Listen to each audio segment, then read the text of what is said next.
the British. When he wasn't shooting people, Crockett earned his living as a bear hunter. Davy killed 100 bears every year, at least he said he did, selling their meat, fur, and oil for profit. Then Davy Crockett got elected to Congress. In January 1836, he had left the office and traveled to San Antonio, Texas to help defend the Alamo. There, Davy Crockett was shot dead at the age of 49. Back in a moment. Are you trapped in a timeshare? Fees rise every year, while availability keeps shrinking, and resorts make exiting nearly impossible. That's why I endorse only one timeshare exit company, Lone Star Transfer. They're family-owned, transparent, committed to treating every client with respect while telling you the truth.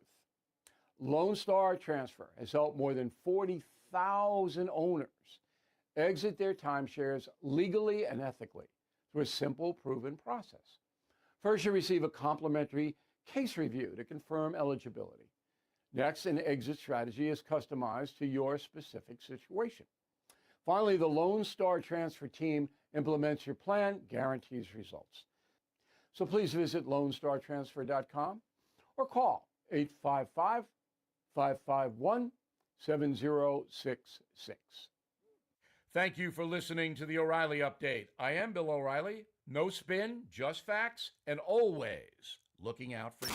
News Talk STL. KLGY HD3 Clayton, K270BW Bellefonte, KNBS Bowling Green. This is News Talk STL at 1019, 94.1, and always streaming at newstalkstl.com. News this hour from Town Hall. I'm Keith Peters in Washington. During a cabinet meeting today, President Trump says Iran will have to decide if it wants to reach a deal to end the war. They are begging to make a deal, not me. They're begging to make a deal. And anybody that saw what was happening over there would understand why they want to make a deal. But they say, oh, we're not talking to them. Anybody would know that. And only a total fool. And they're not fools. They're very smart, actually, in a certain way. And they're great negotiators. I say they're lousy fighters, but they're great negotiators. Iranian officials have denied that they're negotiating with the U.S. as the war continues in its fourth week. Asian nations scramble for other sources of crude oil as shipments through the Strait of Hormuz become limited because of the U.S.-Iran war. Desperate Asian countries are increasingly competing for Russian crude oil as an energy crisis mounts over the Iran war, which has choked off roughly a fifth of the world's oil supply. The rush for Russian oil comes following the U.S.'s temporary sanction waivers on Russian oil shipments. Asia, where most of the oil from the mostly shut Strait of Hormuz was headed, has been hit the hardest by recent energy shocks. Analyst Putra Adhiguna. The longer the crisis goes, the deeper the problem will be for each of this government and countries. But even as Asian demand rises, I'm Karen Shamas. Senators are trying to move quickly to debate a last and final offer to end the funding impasse involving the Department of Homeland Security. The funding lapse that's led to a partial government shutdown now has jammed airport security lines. On Wall Street, the Dow down by 469 points, the Nasdaq plunged 521, the S&P lower by 114. More at Town Hall. This is Dennis Prager for AmFed Coin and Bullion. There's something about the feel of a gold coin in your hand and the way the light reflects off its intricate details that has always captivated me. Nick Grovich, AmFed's owner, turned that same passion into his livelihood. Nick began collecting coins as a teen, and that interest grew into a nationally respected business offering only the finest quality coins at the most competitive prices. But the truth is that although Nick is a rare coin dealer, he doesn't believe in rare coins. Rare coins do not make sound investments, but they do make dealers a lot of money. See, that's part of what I respect about him. AmFed specializes in buying non-performing numismatic coins and turning them into gold or silver investments that provide liquidity and perform competitively against the market. Whether you're buying or selling, call 800-221-7694. That's 800-221-7694. AmericanFederal.com. From the Michaels Flooring Outlet Weather Center. I'm meteorologist Leah Hill with your first alert forecast. Watch for storms between 9 p.m. and 3 a.m. It's a first alert weather day. Some of these storms could be strong, with hail being the primary risk. A cold front moves in tonight. Temperatures are a bit cooler tomorrow. For Friday, we get a high of 55 degrees with partly cloudy skies. And the weekend, we start to see those temperatures rebounding once again. With your first alert forecast, I'm meteorologist Leah Hill. This hour of News Talk STL is brought to you by Rodney and Jen Wallner and the entire Wallner home selling team at Berkshire Hathaway. Call them today at 314-810-SOLD. 314-810-SOLD. Ready for instant curb appeal that comes with a 25-year transferable warranty? Call Rhino Shield today. We do brick, block, stucco, asbestos, aluminum, steel, cedar, and more. Over the past 20 years, we've done thousands of homes, businesses, churches, schools, condos, parking garages, large metal buildings, and strip malls, from Champaign to the Lake of the Ozarks. We do flat and sloped metal roofs to extend their lives too. Proud to be veteran-owned and manufactured in the good old USA, so we're tariff-free. We're exceeding expectations every day. Evaluations are free. A+ rated with the BBB and a lot of 5-star Google reviews. Call 877-25-RHINO, 877-25-RHINO, or 877-25rhino.com. See what we did there? Genius. Tell them, ladies. Don't hate, don't rhino, go Rhino Shield. Never paint your house again. Rhino Shield. On the next Larry Connors USA. The story behind the story. Only by God's grace, most of us didn't die for stupid things when we were kids. Larry Connors USA. Now weeknights 6 until 8 on News Talk STL. This hour of Jones and Arps is brought to you by Stifel. Contact your Stifel financial advisor at stifel.com. That's STIFEL.com. Tim Jones and Chris Arps in the afternoon. The 9 most terrifying words in the English language are, I'm from the government and I'm here to help. The more you remove voting from Election Day, the more opportunity you're offering for people to commit fraud. Are you not entertained? Are you not entertained? I think the Democrats are so short-sighted in this tactic they have now. They just cheat at any cost to win elections.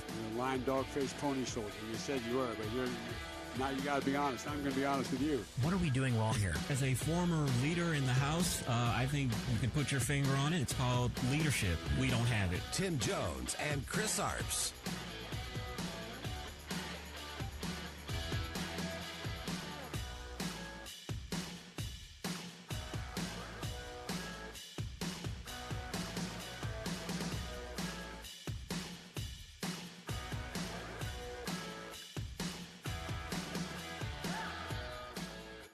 The IOC, that's the Olympics governing body, has just dropped a bombshell, announcing it is reintroducing genetic sex testing for all women in sport, nearly 30 years after it stopped the practice for being inaccurate and harmful to women.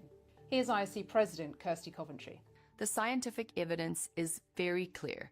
Male chromosomes give performance advantages in sports that rely on strength, power, or endurance. At the Olympic Games, even the smallest margins can be the difference between victory and defeat. So it's absolutely clear that it would not be fair for biological males to compete in the female category. You know, British people could be reading the back of a cereal box and they would sound really super intelligent, wouldn't they? Well, it's all Sports Thursday here on the Tim Jones and Chris Arps Show. We bring you some very positive sporting news. How about that, Chris? Sanity reigning supreme. Probably 4 or 5 years too late, but they finally got around to it. The International Olympic Committee saying, you know, only biological men should play in men's sports and biological women should play in women's sports. You know, it's almost like the fever is starting to break or has broken on this whole transgender movement, especially when it comes to athletics. I applaud the Olympic Committee for this. It's not fair to have men competing against women. You know, there are a lot of world and Olympic records at stake here. And I think for the sake of the Olympics, they want to keep those records pure. And it's amazing that they're recognizing biology that, yes, males are stronger and faster than women. And it gives these guys that are pretending to be girls an unfair advantage. And I think also, too, that I think if you have this transgenders in sports, I think it may make people not want to watch them as much. You know, maybe the audience will go down because they're watching something that's fundamentally unfair. That could be very true. There could be definitely the profit motive there, right? Look, I mean, the Olympics wouldn't exist in the way they do if there wasn't a bazillion eyeballs around the world watching them every 2 years, right? Because we have the Winter Olympics and the Summer Olympics staggered. They did that. I wish they wouldn't do that. I loved it when the Summer and the Winter Olympics were in the same year. It's money. They got to make more money. You know? Stretch it out. But on the other hand, Chris, I have a feeling that, you know, the IOC, which, you know, tends to be a little woke these days, if you watch any of the opening or closing games, there's an eye roll here or there. I have a feeling they're also doing it for an altruistic purpose. People were getting hurt, right? Yeah, I mean, that's true. And they don't want a catastrophe. Like, what the most horrific thing would be if we all witnessed a biological male seriously injuring or, God help us, killing someone on international television. That wouldn't be good for the Olympics either. And so I think they probably were like, yeah, let's go back to biology and science and not have biological males competing in women's sports. You just brought up a memory for me. I think I remember in the last Summer Olympics in the women's boxing competition that there was a transgender female or male that was competing in that tournament. Surprise, surprise, she won the gold medal.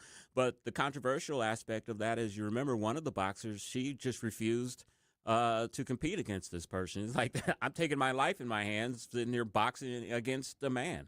And even in sports where, you know, you would think, okay, really, is there that much difference? Apparently there is. Remember in the fencing competition a year or two ago, there was a young lady who said, who withdrew, and she made a big deal out of it, and they were like really mad at her, and she's like, screw you all, I'm not going to compete against a male. We've had situations in this country with female volleyball players taking the full brunt of a biological male's spike serve, crushing that one girl's orbit. Her orbital bones were all shattered just because the force that a biological male can deliver against a female athlete is something, I'm sorry, that cannot be understated. And we saw the same thing a couple of years ago in the female high school basketball game where the transgender female went up for a rebound and basically just manhandled the woman that was guarding him, and I think she ended up getting hurt, had a concussion or something. So common sense is starting to prevail. I think, as I said, the transgender movement, it was at its nadir a few years ago, but I think it's finally that fever is broken and common sense is prevailing. I sure hope so. And, you know, we don't always say this, even as one myself, a recovering attorney. Thank God for the lawyers, because they're starting to win some multi-million-dollar judgments against some of these witch doctors who have convinced parents that their very, very young children should undergo life-altering, irrevocable surgeries. We've been seeing multi-million-dollar verdicts in some parts of the country, including even in crazy California. So hope springs eternal that the woke mob will, at least for now, be put back in its corner. So that's some happy sporting news. Chris, some other happy sporting news is baseball. Major League Baseball is celebrating opening day. That includes our own St. Louis Cardinals. And tonight we continue with the men's March Madness NCAA basketball games. Here's the highlights tonight, Chris. We got 4 games tonight. Texas, number 11 Texas, a little bit of a Cinderella story there because they knocked off number 1 seed of all defending champs, Florida. Right. Texas takes on Purdue. Iowa takes on Nebraska. Arkansas takes on Arizona. And the Illini take on Houston. Tomorrow night, my St. Johnny's, the Red Storm, will play number 1 overall seed, the dreaded Duke Blue Devils. Yeah, that's going to be a good game. Old school champions against new school champions. As we've said many times here, St. John's was a perennial powerhouse back in the day. It's nice to see them have a resurgence, and it's good to see college basketball back. I forgot that the games will start again this Thursday, and this last weekend was probably the first weekend in years that I really got into the tournament games. Extremely enjoyed them. The thing about March Madness, every single game is close, and that's what makes it so exciting. Mm-hmm. I asked Joey, Chris, to pull. I don't know if you saw the. The end of the St. John's game. It was we didn't play. We should have played this earlier in the week when it was a little fresher, but they haven't played their next game yet. So I'm going to keep rooting for the Johnnies till they're out of the tournament. They played Kansas. Can you believe that they had to play Kansas? Next is Duke. And the score was back and forth all game long. It was tied. I believe it was tied near the end of the game. And this kid charged down the floor for St. John's, and this is what happened next. All right, now they cannot foul. And now you're down to 3.9. But exactly. Great job. St. John's just kept inbounding into the backcourt, allowing them a lot of time. Now Bill Self and his staff making sure they know no fouls. This is going to be Darling. He's got to go. Darling puts it up. St. John's is going to the Sweet 16. Dylan Darling getting downhill and sending the Johnnies to the Sweet 16. For the first time since 1999. Still gives me goosebumps hearing it. Chris, that's March Madness all wrapped up there in about 38 seconds. Tim, whatever happened to St. John's program? Like I said, they were a perennial powerhouse, and then they kind of waned for a lot of years. Usually when that happens, there's like NCAA violations. They lose scholarships that they can give to players. What happened? Was that the case, or is just other teams came on the forefront and players wanted to go there instead? What was the situation? Do you know? So I was at St. John's for law school between 1993 and 1996, and that was so much fun. That was back in the 90s heydays. They had those 2-point guards from the Bronx who were absolutely phenomenal. Mm-hmm. Chris, as students, we got to St. John's played half of its home games at the Garden down at Madison Square Garden. And as students, we got student tickets to sit on the floor at Madison Square Garden and watch. Go ahead, you can say Garden. And watch Big East basketball. Yeah. Back then, Georgetown, UConn, Lehigh, St. John's. I mean, I could go on and on. The West Virginia, it was phenomenal. And then I left. I was still in New York through 98. They were good through like 99. Mm-hmm. It might have been a coaching change. I think that may have been when they went through. Wasn't Boeheim the coach at St. Or that was Syracuse Orange. Yeah, Boeheim. I'll have to look up. It was another famous guy. And you're right. I came back home to St. Louis in 1998. And then a couple years later, St. John's basketball went downhill, never recovered. And I stopped watching them. I stopped paying attention because they went through a 20-year drought, basically. First time back to the Sweet 16 since 1999, along with Iowa, halfway across the country. The Iowa, are they the Cornhuskers? Yeah. The Iowa Cornhuskers, their basketball program has not been to the Sweet 16 since 99. A lot of great storylines, and that's the great thing. Putting aside all this stuff with the portal and all the other things that have, I think, kind of damage college sports. It's really cool to see these young men and women, because the women's games are fun to watch as well. You had Caitlin Clark up until a couple years ago, and now she's in the WNBA. It is fun to watch this.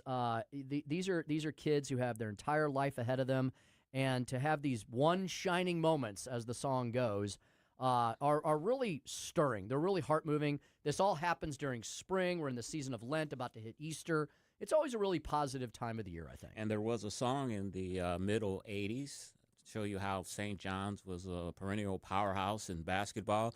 Run DMC, in one of their lyrics, Run says that he attended St. John's University. No way. Yeah, he mentions that. Way. Yeah. Oh, that's I don't know if that's fantastic. true, but he was just looking for something to rhyme. Chris, how could I forget? The famous Lou Carnesecca. Oh, yeah. Coached the Johnnies back in the 1990s. And Chris, were they the Red Men then? They were, and then the Red Storm. So Lou Carnesecca up there until 92, and then we had Brian Mahoney when I was there, 1992 to 96, and then they had Frank Fraschilla, 96 to 98, and then Mike Jarvis. So they went through a lot of coaches in the 2000s. Let's see, Mike Jarvis. And then, now they've got Rick Pitino, who is just, what a gentleman. I mean, he is old school. He's an old school coach, and he has definitely taken them. He took them to the dance last year. They went out in the first round. That was not a good game. Now they're playing in the Sweet 16. I don't know that they can get past Duke, but Duke has got to be the weakest number 1 overall seed I've seen in a long time. They almost lost to Siena in the first round, a 16 seed. So we'll see what the fellows from Queens can do tomorrow night. And a lot of times when you have those number 1 seeds facing the last seed, you kind of overlook that game. You're looking to the next round. This is a team that we're going to blow out of the water. But that 16th seed, they're usually pretty hungry, and they play real hard. And, they want to be the Cinderella story of the tournament because there's always one Cinderella team that you don't expect to go as far as they do, but they do. And they seem like they're getting better every year, indeed. We've got a great show. We're going to shift gears back to the public policy, international foreign policy front with Steve Bucci coming up 425.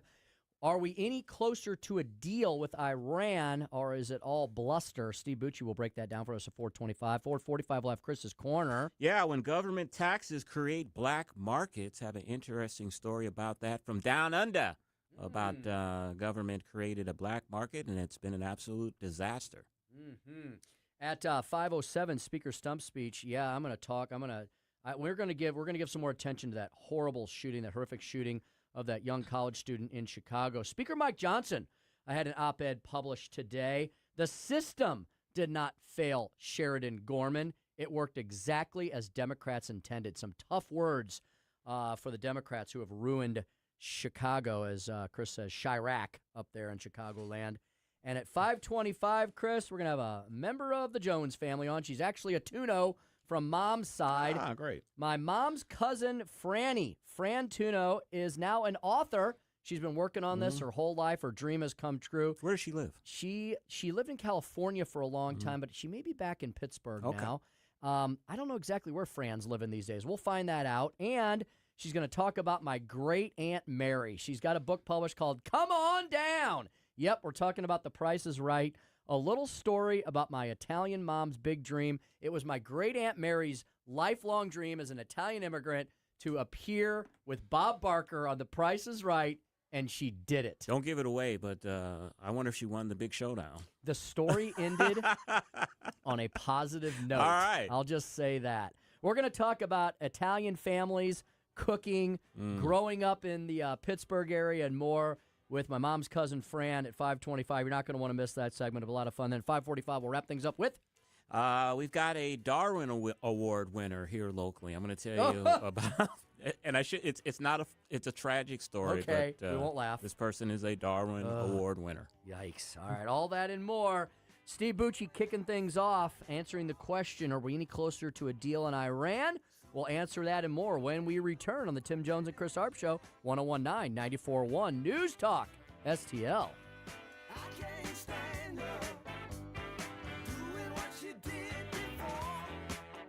Follow us on Rumble at News Talk STL. From the Michaels Flooring Outlet Weather Center. I'm meteorologist Leah Hill with your first alert forecast. Watch for storms between 9 p.m. and 3 a.m. It's a first alert weather day. Some of these storms could be strong, with hail being the primary risk. A cold front moves in tonight. Temperatures are a bit cooler tomorrow. For Friday, we get a high of 55 degrees with partly cloudy skies. And the weekend, we start to see those temperatures rebounding once again. With your first alert forecast, I'm meteorologist Leah Hill. Hey, everybody, it's your buddy Todd from The Right Mind Show. And here's my celebrity friend, Larry Hankin from Seinfeld and Breaking Bad. I never wanted to end up, talking on the phone to Todd. The Right Mind Show, Saturday afternoons at 5 on News Talk STL. 314-810 sold. That's the number for the Wallner Home Selling Team at Berkshire Hathaway. Rodney and Jen Wallner, they can be reached at 314-810 sold. And you should call that number if you're even thinking about selling your home. Look, have a conversation with excellent local hometown folks like the Wallners before you make any decisions regarding selling your home. Yep, still definitely a seller's market. The Wallners will offer you a flexible commission plan tailored to your needs, not some cookie-cutter boilerplate model. They're going to make sure whatever arrangement that they work out with you works for you, first and foremost. They do have So many approved home buyers standing by that they're going to guarantee to obtain you an offer on your property. They are licensed in both Missouri and Illinois, and Rodney and Jen are a wonderful husband and wife team. We know them personally extremely well. They've been with News Talk STL since pretty much the very beginning of the launch of our station. And now Jamie Ullman is working side by side with them as well. Yes, at the Wallner Home Selling Team. 3 excellent people for the price of one when you call the Wallners at 314-810-SOLD. There's no obligation or any long-term commitment with any of the arrangements that you set up with the Wallners. You can call them today for a free listing consultation, and you will sell your home with this top-producing real estate team of Rodney and Jen Wallner. 314-810-SOLD. That's 314-810-SOLD. Hey, Columbo here for Rockwood Charcoal. Rockwood is made from 100% pure Missouri oak and hickory, so you're cooking with the best and supporting local industry and a local business all at once. There's over 100 area Rockwood retailers. Find yours at rockwoodcharcoal.com.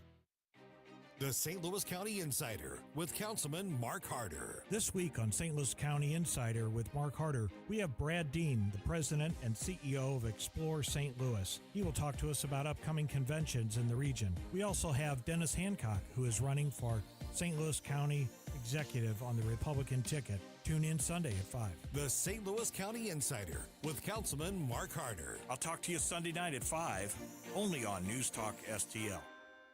Hi, it's Ken Williams, and my favorite Capriati sandwich is the Capistrami. You've got hot pastrami, melty Swiss cheese, crunchy coleslaw, and zesty Russian dressing. What else do you need? I love Capriati's, and you will too. On Manchester at McKnight in Rock Hill.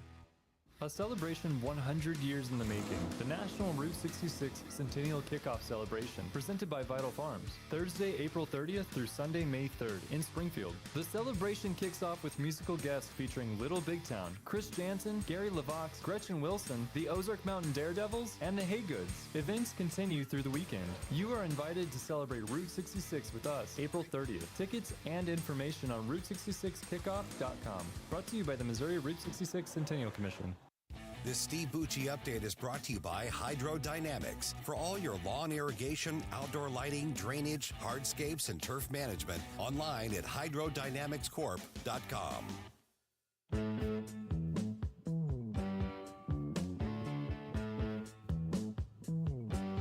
You're listening to Tim Jones and Chris Arps.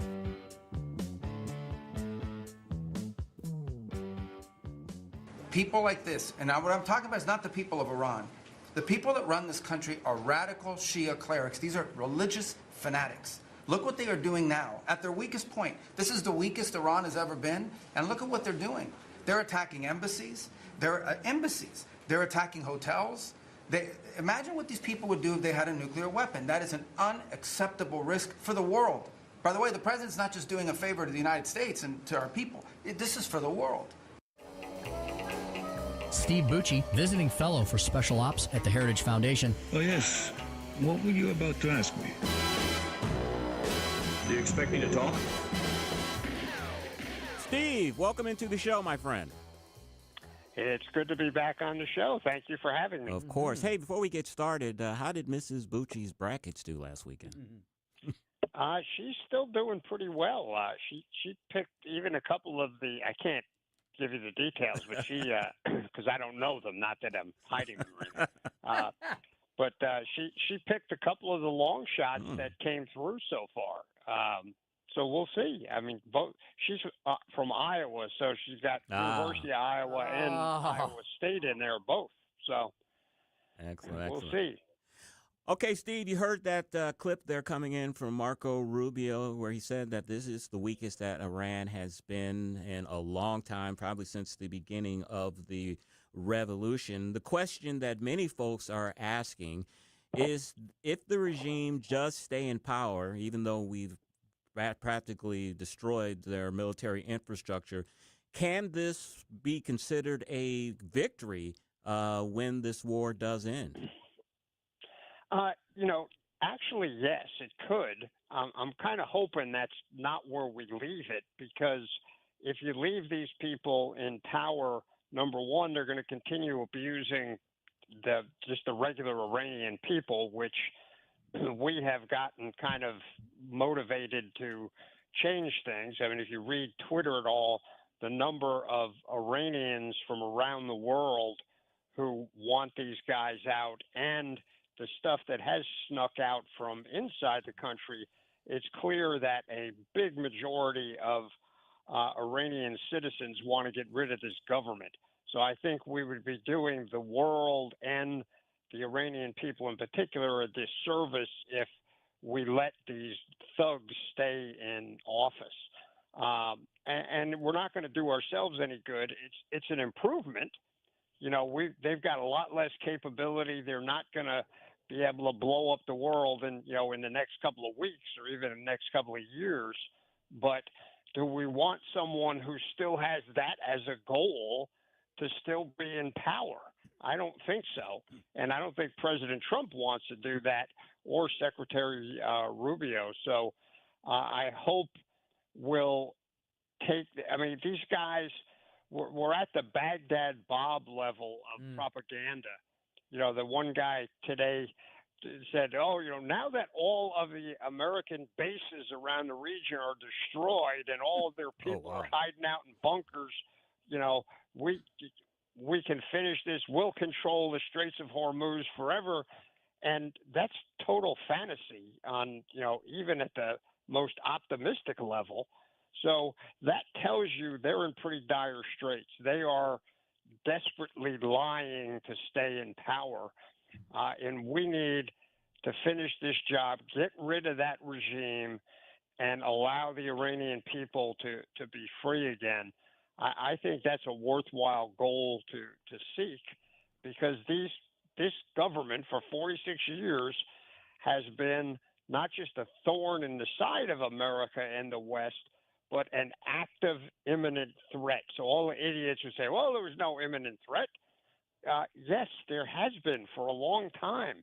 And even after the beatdown we gave them in the 12-day war last year, they've already begun rebuilding, or had been. Now they're kind of back to zero again. But we need to get these people out of power. Steve, we've seen hide nor hair of the new reigning Ayatollah or whoever might be in power. Like, we haven't really seen much of anything as to who's allegedly running the nation right now. Who do you think the Americans are speaking with? And if they're speaking with members of the Revolutionary Guard, is the Revolutionary Guard as theocratic and as 7th century as the Ayatollahs and the mullahs? Or do we have hope for maybe a something that's maybe less radical than that we're dealing with at this point? The guy that they've been talking to, and if you could put a gun to my head, I couldn't tell you his name, but he is a fellow who was part of the IRGC and now is a civilian and has been doing a different function. But from the sources that I've looked at, he is anything but a moderate. He is just as thug-like and just as much hands covered in blood as anybody else that's there. So I don't think the people we're talking to right now really make the cut of, they're not like the vice president in Venezuela who said, read the cards and said, no, I want to be friends with you Americans. We're good. We can change things. These guys are still pushing the fact that they, nothing's going to change, and they have not just the ability but the right to do all these threatening and hostile actions. I don't think we can talk to them. The IRGC troops and leadership are, in fact, true believers in the regime of the mullahs. They have the same. They're 12er Shias. They believe in the apocalyptic theology that the mullahs have preached and taught for the last 46 years. They are not the place, or it is not the place to go to look for moderate partners with whom to, chart out the future of Iran as a friendly country in the region. So sadly, I'd love to be able to tell you, oh, no, we could work with them. They've just been following orders. that is not the case. They have been leading, and in fact, I'm kind of the opinion that the present supreme leader, as you mentioned, we haven't seen him in the flesh. We had only a written statement out of him. I think he was chosen by the IRGC at just like the Praetorian Guard started putting emperors into power in the old Roman Empire with Claudius and then a bunch of them that came after that. So they're the power behind the throne here. That's not a place to look for partners. Speaking with Steve Bucci, visiting fellow at the Heritage Foundation. Steve, Americans are very war-weary after our wars in Iraq and Afghanistan, and it's reasonable for the president to say that this campaign was going to be 4 to 6 weeks. But as a military veteran and a teacher at the Army's John F. Kennedy Special Warfare Center, was it a mistake for the president to say that this would be a 4 to 6 week war, and that really gives the Iranians incentive to hold out, to try to hold on and survive?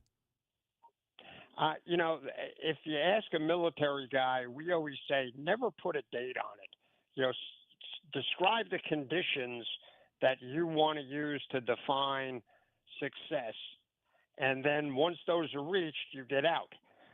Trying to put dates on things is kind of fraught with the problem of, you don't make it and all of a sudden, by your own definition, you're a failure. That said, given that there's a good chunk of people on the Republican side who frankly didn't want to do anything at all because they're really very much a libertarian, let's stay at home kind of bent right now. I think the Trump administration and the president were sort of almost required to explain to them that, look, this is not, we're not doing the global war on terror. This is taking out this one regime. They had the model that they used in Venezuela, which was, even more surgical than this by a long shot.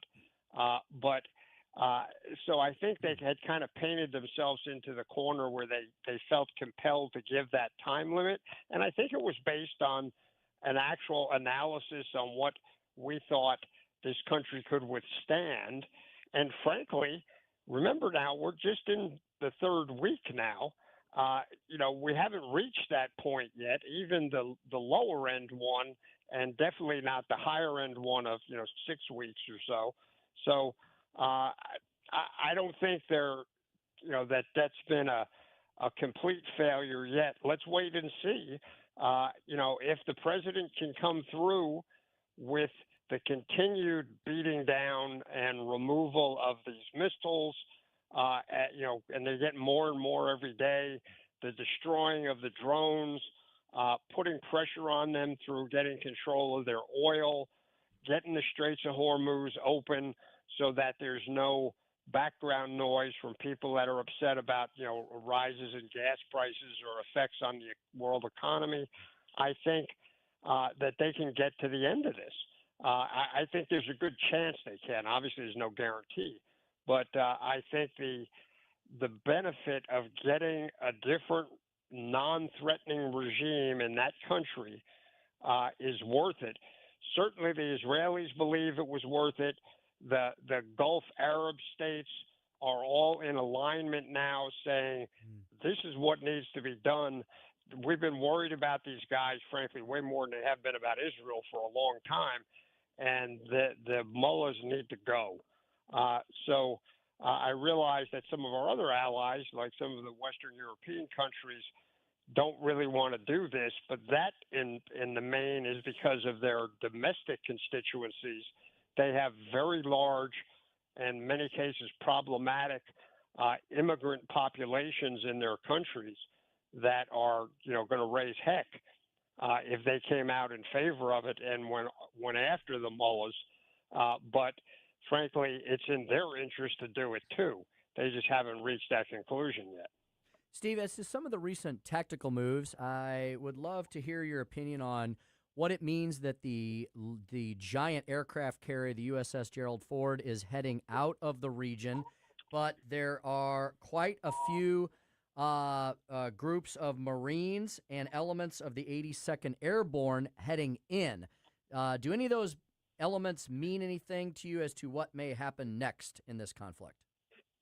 Yeah, look, the Gerald Ford is going out because they had this big fire on board, which was not caused by enemy fire or anything like that. It was some sort of an internal thing. I don't know if it was because sailors are ticked off because the Gerald Ford's been on deployment for an extra long time. You never know about that sort of thing. But they had a big internal fire. They got to get that fixed. It's leaving the theater just to do some repairs, and if necessary, we'll come back. But we've got more than enough air power there to replace that. And then with the amphibious readiness groups, the Marines and the ships that are associated with them are coming in. That gives us several things. One, it replaces some of the air power and missile launching capability that will go out with the Ford. Those ships in the ARG, big deck amphibs, that are like, they're not as big as the Ford, but they're bigger than World War II aircraft carriers. And they're going to bring that capability back up to almost what it was with the Ford in theater.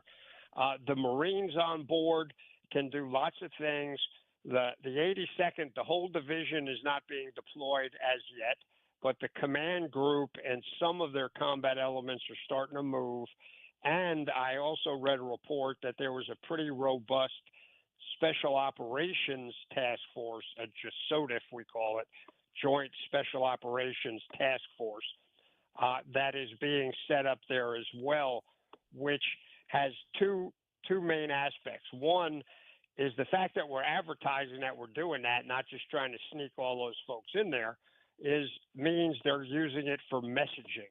They are sending to the Iranians, if you're betting on us giving up and going home because we're into this a couple of weeks and we're not done, that might be a bad bet. And those of you that are hiding in the corners and that sort of stuff, we can come in and get you if we need to. The other thing they can do is to work on some of those islands around the Persian Gulf and the Straits of Hormuz. Obviously, the big one is Karg Island.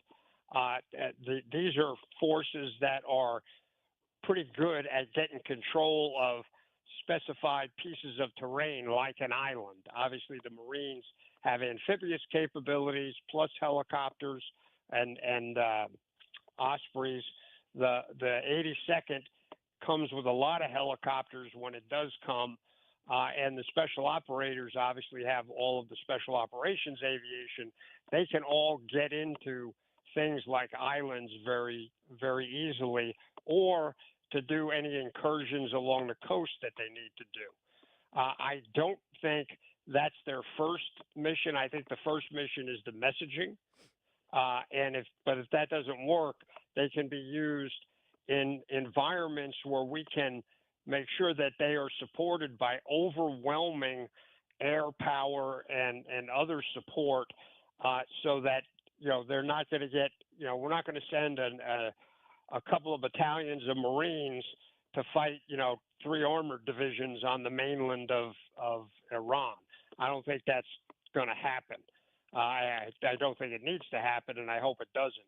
But they could take some of those islands where there are much fewer still functioning military units that are already pretty beaten down, and can probably kick them out and get control of those islands and use that as a base for helicopters and other things to ensure the security of the Straits and the rest of the Persian Gulf. And that is Steve Bucci, visiting fellow at the Heritage Foundation, heritage.org, and on X, S. Bucci. We wish good luck to Mrs. Bucci's brackets this weekend, Steve. Okay, I'll let her know that you're pulling for her. That's good. All right, my friend. Have a great weekend. You too, guys. Take care and be well. Hopefully next week, maybe we can be talking about a victory parade. That would be fantastic. Great. Hopefully we can have that. All right, it's 4:42. Chris's Corner, when government taxes create black markets. I'll have more on that next on the Tim Jones and Chris Arps Show on 1019 94.1 News Talk STL, number one for live and local conservative talk. Follow us on Rumble at News Talk STL.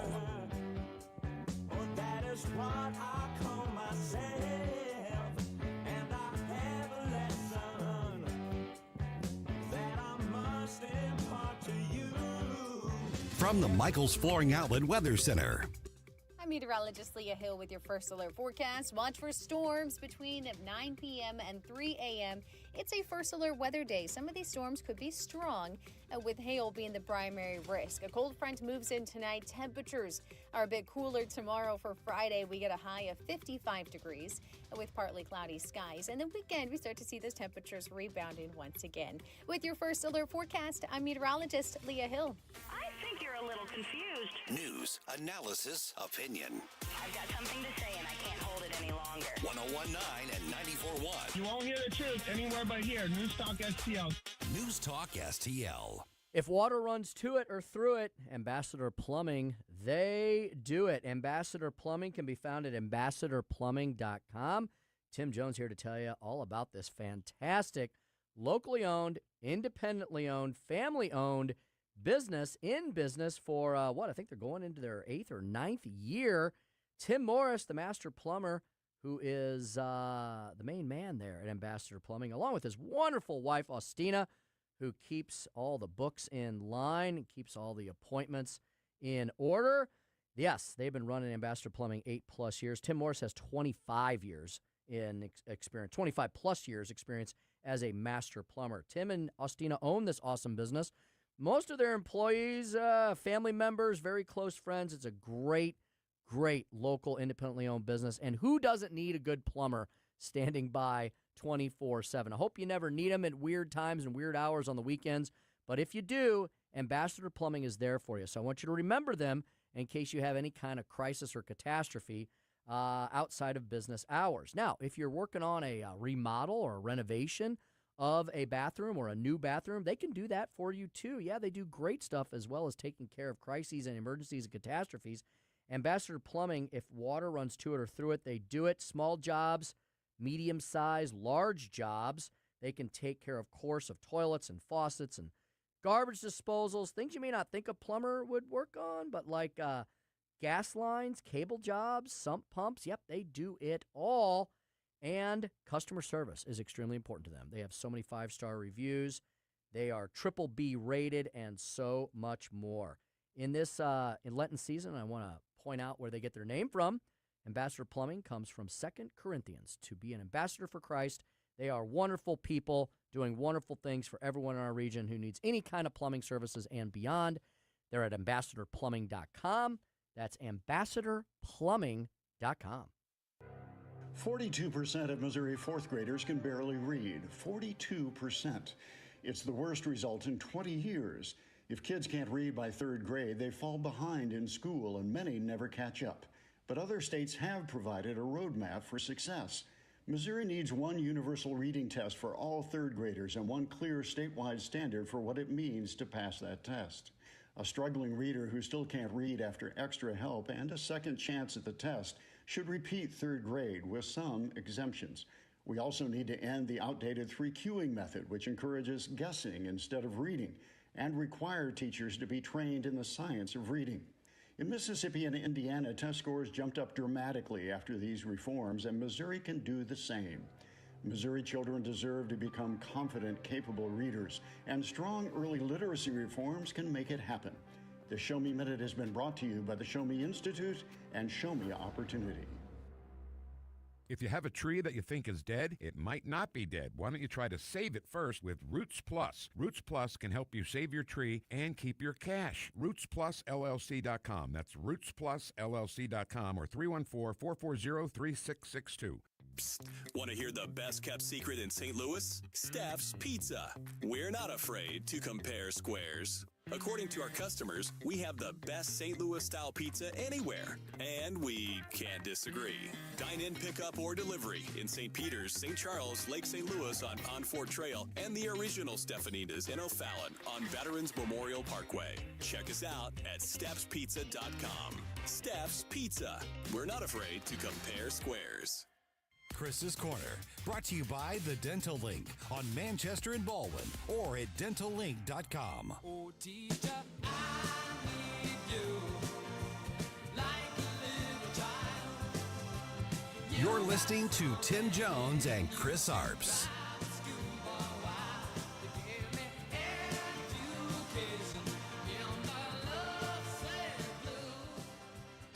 Australian crime syndicates are using fake plain packaging mass-produced out of Chinese factories to legitimise illicit tobacco and flood the legal market.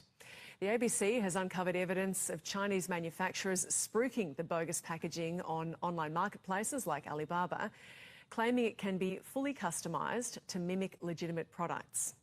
The knockoff packets bear a striking resemblance to the real thing, carrying stringent warning labels, pictures of smoking-related harms, and the distinctive drab brown colour chosen by Australian authorities. Chris.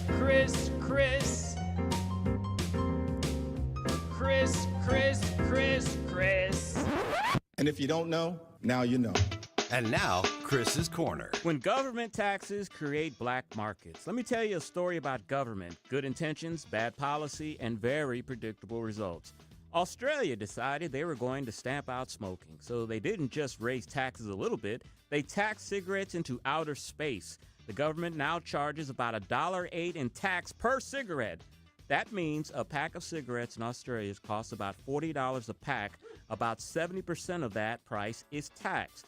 Now, to be fair, smoking rates did drop. Back in 2001, about 22% of Australians smoked. Today, it's around 10%.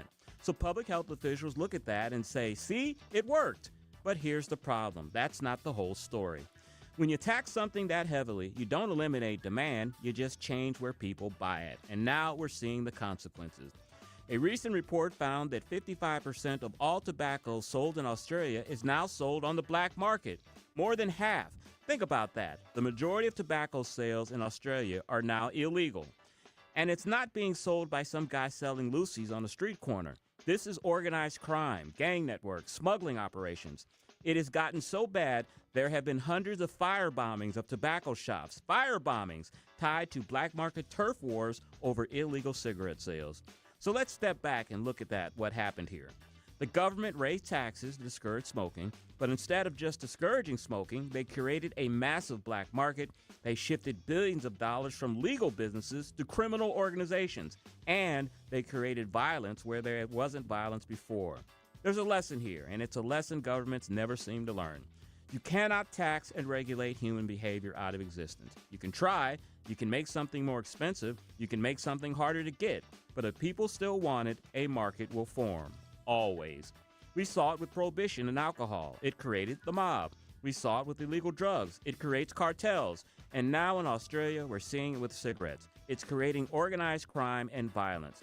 At some point, taxation stops being about revenue or public health and starts being about social engineering, government trying to force people to live the way bureaucrats think they should live. And when government pushes too far, the free market doesn't disappear, it goes underground. And when markets go underground, they don't become safer, they don't become regulated, they don't become taxed. They become violent and controlled by criminals. So the real question isn't whether smoking is bad for you. Everybody knows smoking is bad for you. The real question is this: do you want legal businesses selling a legal product and paying taxes, or do you want gangs running the market? Because in Australia right now, the gangs are winning. And that is what happens when government confuses control with common sense. And that is today's Chris's Corner. It's the same old story over and over and over, isn't it? Yeah, did no one in Australia crack a history book about what happened here about 100 years ago in the United States of America and what an epic failure Prohibition was? Yeah. $40 for a pack of cigarettes in Australia. And they're firebombing and stores? they're firebombing stores. Criminal gangs have now got into selling loose cigarettes. You heard the clip there coming in that people are making their own counterfeit cigarette packages. I wonder if they're going to learn their lesson here, Tim. Once human beings invent, create, manufacture a product and mass produce it, and it's something, Chris, that a lot of people like, good luck trying to make that illegal and not have what has occurred in Australia happen. You can't put that genie back in the bottle once you unleash it. And cigarettes have been, I mean, I don't know how far back smoking, I don't know when somebody first pulled a leaf off of a plant and lit it up, but it was a long time ago, you know? And it's a plant, you know what I mean? Yeah. It's like anybody could grow your own. You could, you know? And so you can't ban something like that is easily harvestable, right? Yeah. I mean, people could just start having marijuana, or not marijuana. They could do the marijuana too. I went immediately to marijuana. What's on my mind? Yeah. But tobacco. Australia's got a pretty good climate for tobacco, I believe. Exactly. And so you could just make this stuff in your backyard. I mean, everybody could be on the black market, you know? 55% of all tobacco sales in Australia are illegal. Over Wow. half. That's just insane because of this black market. You know, the better way to do it is do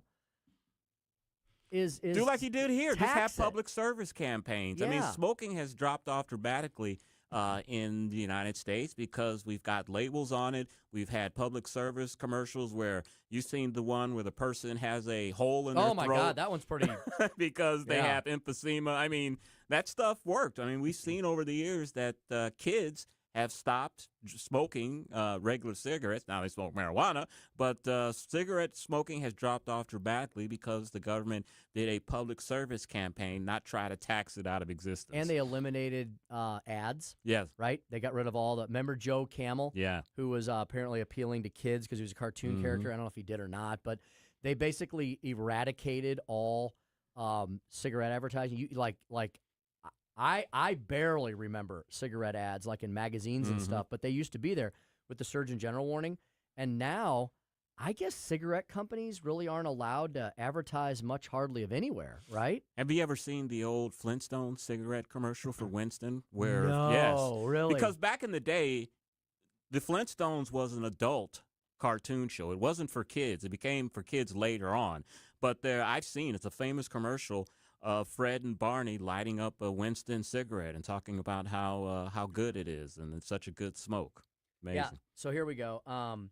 Cigarette ads are not completely banned, but they're heavily restricted. Federal law bans cigarette ads on TV, radio, and all electronic media regulated by the FCC. Print ads, billboards, and point-of-sale displays are allowed, but must include strong health warnings and follow strict regulations. And Hollywood followed suit as well. I think a few years ago, Joey can probably chime in on this, that the industry decided that they weren't going to have people smoking in movies as much because they felt that it glorified it and made kids and other people want to smoke. But smoking has been pretty much stamped out in movies. Not completely, but not like it used to be. Not as ubiquitous, right, Joey? Every single movie where someone smokes, it has the credits at the end that says, we were not paid for tobacco companies to use this. And I want one of these movies to say, yeah, we accepted a ton of money from the tobacco. That's why it's so cool. James Dean made it cool, and it's still cool today. I want a movie that says that. And you even see it in the ratings where you'll see, like, partial nudity, violence, smoking. And it's like, seriously. It's nostalgic for me, though, because I grew up on NASCAR with my dad, and that was the Winston Cup. Yeah. So if you gave me, like, a big jacket that said Winston Cup on it with all the patches, I would wear that and think that's really cool. Is there still a Winston Cup? No, not anymore. Oh, okay. You know, it's usually like Sprint or someone sponsors it. Tim, going back to that story we discussed yesterday about the tragic story of the young woman in Illinois who was killed by the illegal immigrant. Sheridan Gorman. Sheridan Gorman. Well, you know the mayor, Brandon Johnson, he's completely clueless. He proved it yesterday to show how clueless and tone deaf he actually is. Yesterday, you're not going to believe this, he unveiled a snowplow named Abolish Ice. in an effort to expose the Trump administration's deportation campaign. And, of course, this was less than a week after this tragic murder of this young woman. But I've seen it. It's a snowplow, and on the side of it, it says, abolish ICE. You can send me all your hate mail you want. I'm just going to go ahead and say this. Chris, I have to ask, how do these epically idiotic people get elected to public office, especially as mayors of major metropolitan cities? Their voters are just as stupid. I guess. I hate to say it. I mean, I'm not in Chicago, so I don't know. All right, we got the corner at 5:06. We're going to talk about Sheridan Gorman and how Speaker Johnson had some tough words for Democrats who have ruined urban America. And Tim, who are we going to have on at 5:23? My mom's cousin Fran, cousin Franny, as we always called her growing up. She's living her American dream. She's become an author. Her first novel is about my great Aunt Mary. A little story about my Italian mom's big dream. Come on down. And we'll have all of that coming up on the Tim Jones and Chris Arps Show on 101.9 94.1 News Talk STL.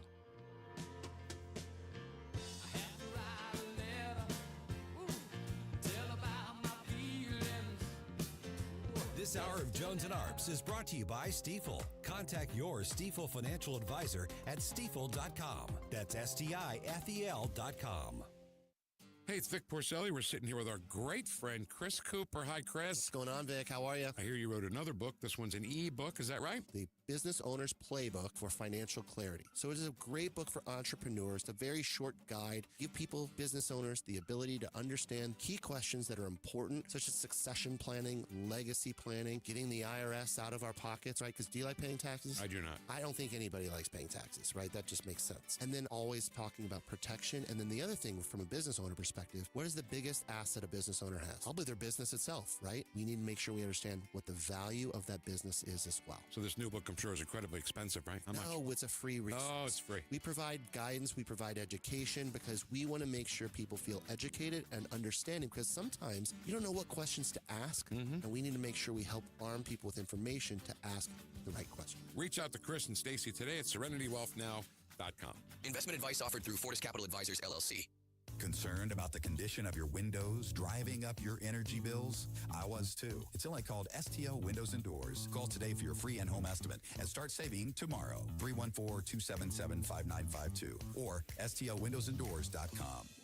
Simply Health with Dr. Brian Deloney. Statins lower cholesterol, but do you know how they actually work inside your body?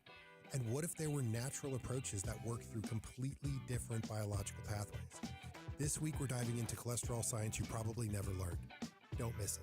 Simply Health, Saturdays at noon on News Talk STL. To find out more about Simply Health Integrated Medical, log on to simplyhealthintegrated.com. News, analysis, opinion. News Talk STL. KLGY HD3 Clayton, K270BW Bellefonte, KNBS Bowling Green. This is News Talk STL at 101.9, 94.1, and always streaming at newstalkstl.com. News this hour from Town Hall. I'm Keith Peters in Washington. Senate Democrats blocked an amendment to voter ID legislation backed by President Trump that would have done something they publicly support, require photo identification to vote in federal elections. This update from correspondent Bernie Bennett. Democrats, including Senate Minority Leader Chuck Schumer, have shown an interest in voter ID, which has grown in popularity among voters across the country. Still, Democrats blocked an amendment to the Safeguarding American Voter Eligibility, or Save America Act, from Ohio Republican Senator John Husted, meant to put them on record for that position. Schumer said ahead of the vote that, quote, Republicans are once again wasting time on voter suppression. Bernie Bennett in Washington. President Trump has issued a new warning to Iran. White House correspondent Greg Clugston reports. The president wrote on his social media site that Iranian negotiators better get serious soon before it's too late. If they don't, he said, there's no turning back and it won't be pretty. The president described the negotiators as very different and strange, insisting that Iran is begging the U.S. to make a deal ending the war. Greg Clugston, Washington. A revised version of the House's aviation safety bill now has the backing of the National Transportation Safety Board, but the families of the 67 victims of last year's mid-air collision near Washington, D.C. still want to see tougher requirements to ensure the reforms are implemented. The NTSB says the Alert Act now addresses its recommendations, including requiring planes to be equipped with a key locator system. 2 key House committees advanced the bill Thursday, so it will now move forward to a full House vote. On Wall Street, the Dow down by 469 points, the S&P 500 lower by 114. More at townhall.com. If you don't care about saving 50% off your wireless bill for the same 5G coverage the big guys are charging a fortune for, maybe you care about keeping jobs in America. Pure Talk does. They've pledged to run their entire operation from this country, including all their customer service. Or maybe you care about our nation's veterans. Pure Talk does. They've donated hundreds of thousands of dollars to America's Warrior Partnership, a fantastic organization working hard to prevent veteran suicide. Or maybe you care about closing America's skills gap. Pure Talk does. They're a proud supporter of MicroWorks. They're helping my foundation train the next generation of skilled workers. Don't get me wrong. Saving money's great, and you'll save plenty with Pure Talk. But if you want to be in business with people who share your values, dial pound 250, say micro, and switch to an American wireless company that actually stands for something. Pure Talk. From the Michaels Flooring Outlet Weather Center. I'm meteorologist Leah Hill with your first alert forecast. Watch for storms between 9 p.m. and 3 a.m. It's a first alert weather day. Some of these storms could be strong, with hail being the primary risk. A cold front moves in tonight. Temperatures are a bit cooler tomorrow. For Friday, we get a high of 55 degrees with partly cloudy skies. And the weekend, we start to see those temperatures rebounding once again. With your first alert forecast, I'm meteorologist Leah Hill. This hour of News Talk STL is brought to you by Stifel, serving investors for over 130 years. Contact your Stifel financial advisor at stifel.com. That's STIFEL.com. Hey, it's Susie Moore. If new flooring makes you think hassle, think again, because Michaels Flooring is changing the game. For over 30 years, Michaels has been locally owned and trusted for quality, variety, and amazing service. Whether it's carpet, hardwood, laminate, luxury vinyl, or ceramic tile, their expert team makes installing new floors exciting, not stressful. That's why customers keep coming back. Visit Michaels Flooring at St. Peter's, Starting Prairie, Creve Coeur, or online at igotfloored.com. That's igotfloored.com. Hey, Jamie Allman here for my favorite go-to store for seafood, gourmet goodness, and tons of wine. It's Stars, 1135 South Big Bend. A huge selection of seafood flown in from the coast. Lemon sole, halibut, Maryland lump crab, Gulf shrimp, and you gotta try the trout dip. Plus, imported and domestic hand-cut cheeses, lots of hand-picked wines at great prices, hard-to-find gourmet foods, and fresh roasted coffee using only the best quality beans. Stars, 1135 South Big Bend, just off of Highway 40. If you have a phone, you have a radio. Yes, I listen on my phone. Download the all-new News Talk STL app. Love the all-new News Talk STL app. It is awesome. And listen anytime. Love the News Talk STL app. Anywhere. Tim Jones and Chris Arps in the afternoon. The 9 most terrifying words in the English language are, I'm from the government and I'm here to help. The more you remove voting from Election Day, the more opportunity you're offering for people to commit fraud. Are you not entertained? Are you not entertained? I think the Democrats are so short-sighted in this tactic they have now to just cheat at any cost to win elections. You're a lying dog-faced pony soldier. You said you were, but now you got to be honest. I'm going to be honest with you. What are we doing wrong here? As a former leader in the House, I think you can put your finger on it. It's called leadership. We don't have it. Tim Jones and Chris Arps.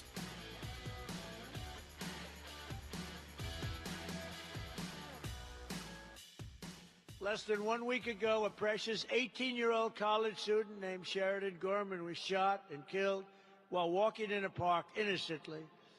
The illegal alien monster charged with Sheridan's brutal murder had come illegally from Venezuela, had been released into our country by Sleepy Joe Biden. He had no idea what the hell he was doing. But he was then arrested again and released again by the Democrat governor, J.B. Pritzker, one of the worst governors in the history of our country, in the sanctuary city of Chicago. Going to talk about that in today's Speaker Stump's speech. Welcome back to the Tim Jones and Chris Arps Show, 1019-94.1 News Talk STL. Chris, in addition to Mayor Brandon Johnson's goofy actions with the unveiling of the, what was it, snowplow? Snowplow that said abolish ICE. I don't understand. Yeah, okay, snowplow ice, so bad. In the middle of March, Yeah. right? A Chicago alderwoman, Chris, did something even worse, which caused her to have to close her office after she said that Sheridan Gorman startled the guy who shot her, and that's why he shot her, and that she was just in the wrong place at the wrong time. Oh, my God. Oh, yeah. Talk about insensitive. Yeah, and the backlash. So it's her fault she got shot, basically. Right. The backlash from Chicagoans, probably flooding this alderwoman. Let's give her a name, Yeah. Alderwoman Maria Haddon, Hadden. Alderwoman Maria Haddon suggested in an interview with Fox 32 Chicago that Gorman was just in the wrong place at the wrong time, adding that she might have startled the individual accused of killing her. Wow. What about the fact that this individual that got startled and accidentally killed her was in our country illegally and was a criminal? Yeah, what about that aspect of this crime? What about that? In a Facebook post on Wednesday, I guess yesterday, Haddon announced her office would be closed for the rest of the week due to personal safety concerns. What about the safety concerns of the dead girl? Yeah. Right? I hate to be so blunt, but maybe what about her safety concerns? And, I don't want to ever see a elected official's office be firebombed or have them be under any type of pressure of being harmed. But I'm kind of proud of Chicagoans because, Chicago's a very liberal city. You think they would stand behind these comments. I'm kind of proud of them for saying that even a comment like that crosses the line, even though we're very liberal. Yeah. She did apologize for her comments. Okay. Maybe think about them before you say them next time. Amazing. This young lady, it's just horrible. I mean, she's right in between the ages of my two daughters, and it makes me sick to my stomach. And it's why we as parents always worry about our kids, no matter how young or old they are, because the world has just gotten to be such a dangerous place. And what about too, Tim? Chicago has some of the toughest gun laws in the country, of course. How did this illegal alien even get the gun? Yeah. Because you can't have a gun in Chicago. This guy's illegal. He has an illegal firearm. I mean, it's everything this guy did, and he committed a horrific crime. I mean, everything about it is illegal, unlawful, and immoral. It didn't stop it from happening. Laws on the books are only as good as the law enforcement we have to enforce them and the prosecutors we have to prosecute the crime. A lot of people think when President Trump says that these countries are sending the worst of the worst to the United States, that he's being hyperbolic, that he's just trying to hype up the issue. But I think that's truly the case, and we saw an example of that during the 1980 Mario boat lift in Cuba. Castro emptied out the jails, the insane asylums, all the worst people that he could send to the United States, he sent here. What's to stop other dictators, other despots like Castro to do the exact same thing? If you notice, too, the last few horrific murders, crimes have been committed by Venezuelans. Yeah, indeed. They're definitely not sending us their inventors, their neurosurgeons, and their entrepreneurs, are they? No, not at all. Not at all. At Speaker Some Speech in just a moment on that very subject. And I want to tell you, we're going to have a family member of mine, my mom's cousin. She is the daughter of one of my great uncles and aunts. So, this has to do with my grandfather, Tunno. So it's my grandfather, Tunno's brother's daughter. My cousin Franny, my mom's cousin Franny. When's the last time you seen cousin Franny? It's been a long time. Man, I may have been maybe in my 20s or 30s. Okay. She lived out in La La Land. She lived out in L.A. for a while, where, Chris, she was a morning news traffic reporter really? and sidekick in So LA. media runs in the family. Yeah, she was like what was our old friend over at the old station? Denise. She was like a Denise, in the morning. Fantastic. Yeah. So I think Fran came back east. I think she may be back in the Pennsylvania area. So my grandfather Tunno's brothers, they stayed where they settled in Pennsylvania near Pittsburgh, and my grandfather met my grandma, who was from St. Louis, and they ended up coming here. Oh, okay. So that's how that all happened. So we have a chunk of family kind of in that Pittsburgh, Eastern Pennsylvania. I'm sorry, Western Pennsylvania, Eastern Ohio. My wife's family's from Pittsburgh. That's right. We've talked about that. Yeah. Hey, back to our previous segment. We were talking about smoking and, famous how smoking used to be considered cool and all that. And I'll tell you what, people we have some iconic photographs, right? Of it looks cool to smoke. It's not. I'm not a smoker. You're not a smoker. No.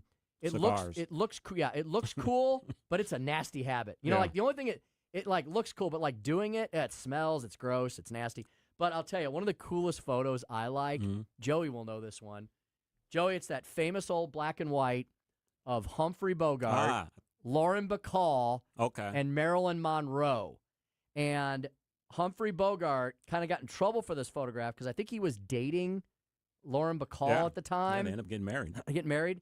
And Marilyn Monroe, so Humphrey Bogart, of course, is right in the middle of Lauren Bacall and Marilyn Monroe. And Marilyn Monroe's kind of leaning over, and she's got a low-cut dress, and she's laughing. And it looks like Bogart's looking right at you-know-what, And he's lighting a cigarette in his hand. And he just looks too cool for school. And Lauren Bacall is kind of behind him like, hey, I'm over here, And that photograph is hanging up in the bathroom of one of my favorite restaurants in mid-Missouri. It's called CC's City Broiler. Okay. It's a Frank Sinatra-themed steakhouse. Oh, You would I need to go there then. love it. It's called CC's City Broiler. You walk in the bathroom. Every time I'm there, I go maybe once a year, when we're at the Capitol.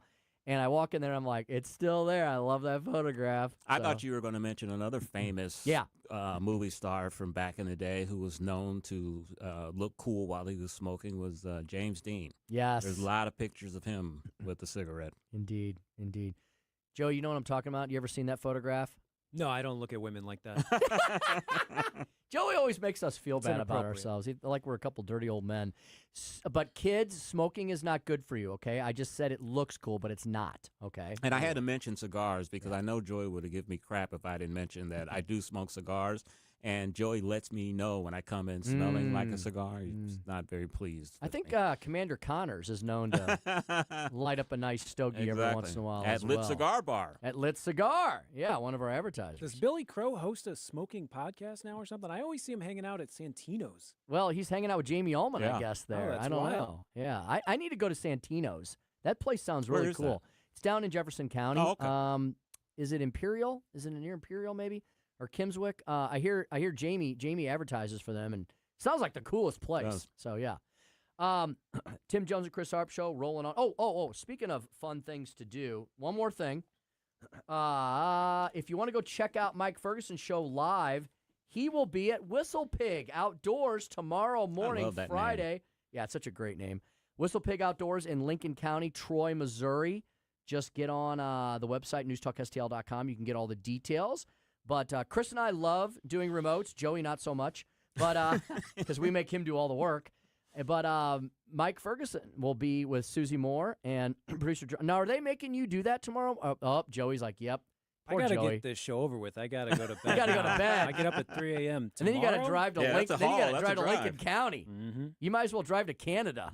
Yeah, while you're at it. I hear there's an apartment above where the owner's son sleeps, so I'm going to head there now. There you go. Just to be on premises. Whistle Pig Outdoors with producer Joey V. I guess Jerome will be back here running the board in the studio, and Mike Ferguson and Smoozy Q, Susie Morrow, will be up there as well. All right, let's talk a little bit more about Sheridan Gorman and the horrible situation in Chicago and why this is nothing more than the Democrats' fault, at least according to Speaker Mike Johnson, the subject of today's Speaker Stump Speech. Listen to me, listen to me. I'm very consistent. I'm a very stable genius. It's time for the Speaker's Stump Speech, sponsored by Hanson's Tree Service at hansonstree.com. Apropos, Speaker Mike Johnson wrote an op-ed today. The system did not fail Sheridan Gorman. It worked exactly as Democrats intended. Tough words, right? That's pretty rough. But you know what? I think after you hear this, you'll agree that it's entirely accurate and true, and sometimes the truth does hurt. This morning at the weekly House GOP leadership press conference, Speaker Johnson highlighted the tragic murder of 18-year-old Sheridan Gorman at the hands of a criminal illegal alien in Chicago who was detained and released back into the public by the Biden administration. Speaker Johnson addressed Democrats refusing to reopen the Department of Homeland Security despite record-long airport wait times, TSA agents working without pay, and increased threats to our homeland in their effort to reopen the southern border and protect criminal illegal aliens like Sheridan Gorman's killer. All this is tied together, part and parcel. You don't have to take our word for it. Look at the Democrats' actions, and you're going to see it yet again. It's with their word, their actions, their legislation. They tell you what they prioritize. And it's the welfare of criminal illegal aliens over American citizens, Speaker Johnson said. As to the tragic murder of Sheridan Gorman, Speaker Johnson went on to say this. Sheridan Gorman was a beautiful 18-year-old, a freshman, and as has been noted, at Loyola University, enjoying time with her friends out on the pier looking at the northern lights. And now her family is mourning her tragic and total unnecessary loss. It was a life tragically cut short. The masked assailant approached Sheridan while she was walking with her friends. She ran away, tried to get away, and as you know, shot her from the back. The monster who did this, Jose Medina, was an illegal alien with a criminal record.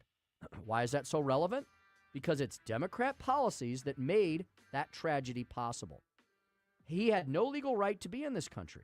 And we know that Medina entered the United States illegally way back on May 9th, 2023, under the Biden administration with their wide-open border policy in full force and effect. We also know that Medina was caught by Biden's Border Patrol and then released into the country, catch and release, like millions of others. Another policy of the Democrats. And thanks to their open border policy, on top of all of that, these are all indisputable facts. Medina was arrested in a major American city, again only to be released on the streets of Chicago. Why? Because of crazy Democrat policies. He would later take the life of Sheridan Gorman. So this is me speaking here for a minute. So you have a violation of the law, courtesy of Joe Biden, open borders. Then you have a guy who is caught and then released. So that's strike number 2. Caught by Border Patrol and released in the country. Arrested in a major American city, released in Chicago. This guy got like 4 or 5 strikes, and he was still running around at large. Speaker Johnson continues, the irony of all this is the system did not fail Sheridan. The system worked as Democrats intended, the one that they created. You had Democrats in charge of the White House and in charge of the city of Chicago. Open borders policies, sanctuary city policies. They coddled criminal illegal aliens, they empowered, and they allowed this to happen. That's why we're so angry about it. Medina was in the custody of law enforcement not once, but twice. And there were 2 chances to stop him. But Democrats' open borders guaranteed the release, and their soft-on-crime sanctuary policies ensured his impunity. And that's why this happened. Sheridan Gorman should still be with us, with her entire life still ahead of her. But it's the same fate that befell Laken Riley, too, and so many, many others. How many more times does this story have to be repeated? Everybody needs to be asking that very question. And that is the Speaker's stump speech. Yeah, tragic situation. And there's just been too many of those type of incidents happen over the years. Remember first, the most notable was the young woman out in California who was just out on the beach walking with her family. Yes, that's right, on the pier. On the pier, an illegal immigrant murdered her. So way too many people. What did the Dems tell us during COVID? Anytime you or I dared to take our masks off in public, every life matters. Yeah. We were told that, right? I guess they don't really mean that when they say those things. Yeah. Because what about Sheridan Gorman's life? Yeah, and I want to hear, and they're not saying anything about gun control. They're not saying anything about the gun laws that should have prevented this illegal alien from having a gun in the first place. They're crickets on that. It's amazing how there were so many opportunities for this person, this horrific human being, to not be in a position where he could kill a young college student, right? Like, for example, for instance, the laws of our country should have stopped him at the border. That didn't. Yeah. Then when he was arrested, the law enforcement, the Border Patrol, but it was Joe Biden's Border Patrol, so they let him go. So that was a failure. And then the police picked him up again, and that should have stopped him, and that didn't because of soft-on-crime policies of D.C. Democrat, or because of Chicago Democrats who like to emulate the Biden administration. So, Chris, there was like multiple times where the system did catch this guy, but then Biden and Democrat policies released him back into the wild. Yeah, it's amazing. They have blood on their hands, all because they want open border policies, all because they feel that America is a land of milk and honey, and that if you can make it into this country and not get caught, then you should be able to stay. It makes me sick to my stomach every time we have to report one of these, and I hope it ends. I hope we never have to report on one of these again. But with what was done over the last 4+ years, I have a bad feeling that this may not be the last time that we have to recount such a tragedy such as this. When you've let 12 million people in the country illegally and you don't know who they are, some of those people, I feel for them. They want to come here for better economic conditions. But a lot of monsters entered in the country with those folks. Indeed. All right. Well, hey, we're gonna definitely turn everybody's frowns upside down. We're gonna bring in a very special guest of the show next, just after these next few words. We're gonna bring in Fran Tunno. It's from my mom's side of the family, my mom's cousin Fran. We're gonna talk about her memoir that's just been published, hot off the presses. Come on down. A little story about my Italian mom's big dream. Up next on the Tim Jones and Chris Arps Show, 1019 94.1 News Talk STL. Tim Jones and Chris Arps, driving the leftist crazy all afternoon.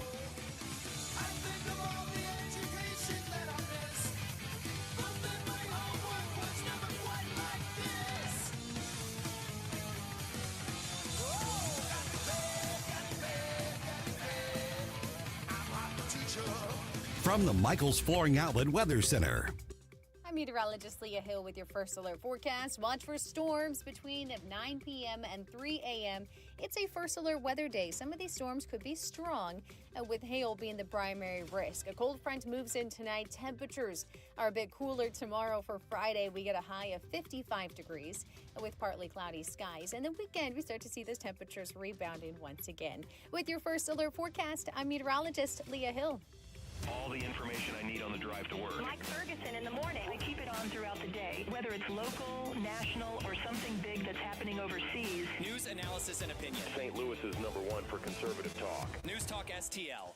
Let me tell you about something that I generally use. It's Royal Banks of Missouri's interactive teller machines, or their ITMs. Think of them as a branch without the lobby. You pull up, and instead of just pushing buttons on an ATM, you're actually talking live with a real Royal Banks teller on video and audio. Same service you'd get inside, just without getting out of your car. That's why I use them. They're quick, they're easy, and they're still personal. I can deposit or withdraw cash, make loan payments, cash checks, move money. And if I have a question, I'm talking to an actual human being, not a screen prompt. Here's the real advantage, though, the hours. Weekdays, 8 a.m. to 7 p.m., Saturdays, 9 to 2. And if you don't live your life between 9 and 5, that convenience really matters. I've been with Royal Banks Missouri for more than 20 years because they've always understand that convenience isn't a luxury. It's part of good service. 16 locations across St. Louis, St. Charles, Illinois, and Northeast Missouri. Royal Banks is locally owned, independently run, and invested right here in the St. Louis community. You can learn more at royalbanksofmo.com, royalbanksofmo.com, Royal Banks of Missouri, member FDIC, equal housing lender.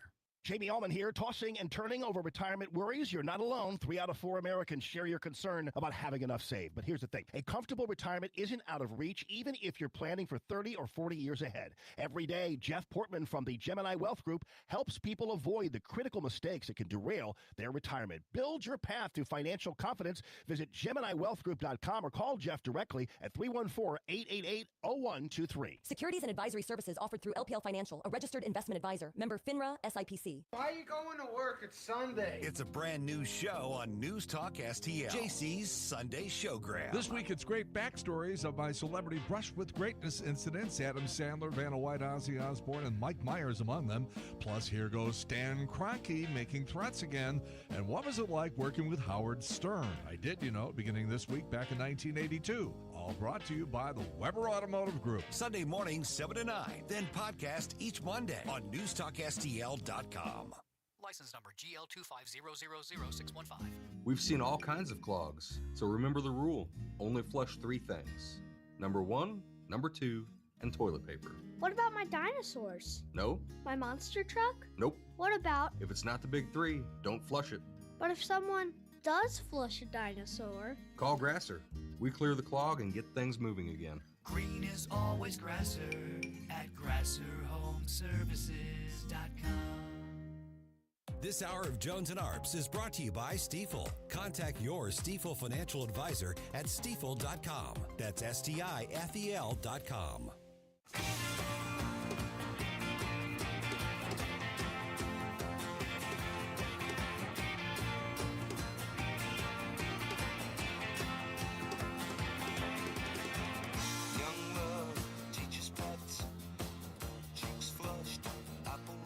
You're listening to Tim Jones and Chris Arps. Welcome back to the Tim Jones and Chris Arps Show here at 101.9, 94.1 News Talk STL, newstalkstl.com. You can download our app, listen to us worldwide, even in places like California, Pittsburgh, Pennsylvania, or in Italy. We're going to talk a little bit about all of that next with our next guest, Chris.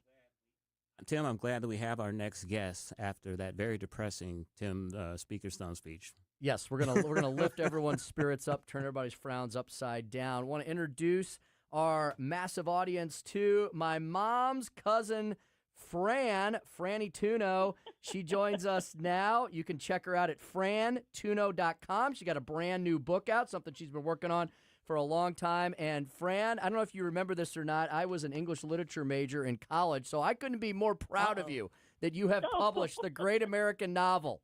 Oh, yes, the great American novel. All 184 pages of it, yes.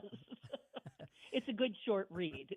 Indeed. Well, Fran, we're going to talk a lot about the book, but first of all, I wanted you to tell about your part in your side of the family. I'm looking at this old photo you have posted at frantunno.com. It looks like a photo out of like Goodfellas or The Sopranos or The Godfather. It really does. It looks like the quintessential Italian family to me. Food and family, very important to the Tunnos, right? Absolutely. And you know, Tim, I hate to break it to you, but you are my first cousin once removed. Ah. So there you go. You can't deny it any longer. I shall not.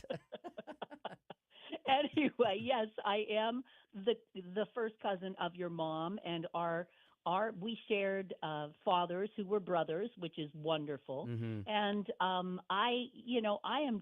just thrilled to be able to speak with you guys. So thank you so much for having me on.